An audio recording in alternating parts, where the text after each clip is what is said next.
نماز صرف ادا نہیں کی جاتی، نماز تو محسوس بھی کی جاتی ہے۔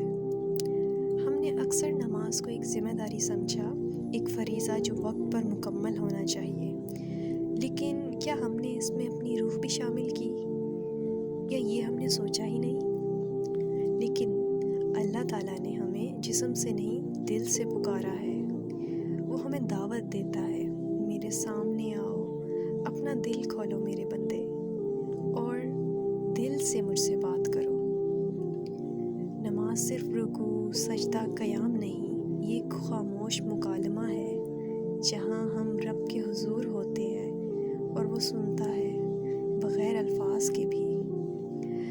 مگر اکثر ہمارا جسم سجدے میں ہوتا ہے اور دماغ میں دنیا کے شور کی چیخیں گونج رہی ہوتی ہیں، کام، لوگ، دکھ، ماضی، یہ سب اندر کا شور۔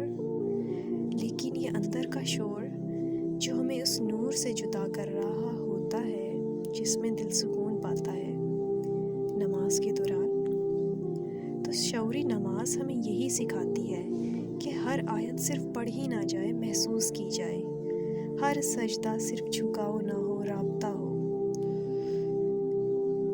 اس لیے میں چاہتی ہوں آج کی نماز میں بھی آپ ایک لمحے کے لیے رکیں، شروع کرنے سے پہلے یہ نیت باندھیں کہ یا اللہ، میں حاضر ہوں اپنے دل کے ساتھ، اپنے شعور کے ساتھ۔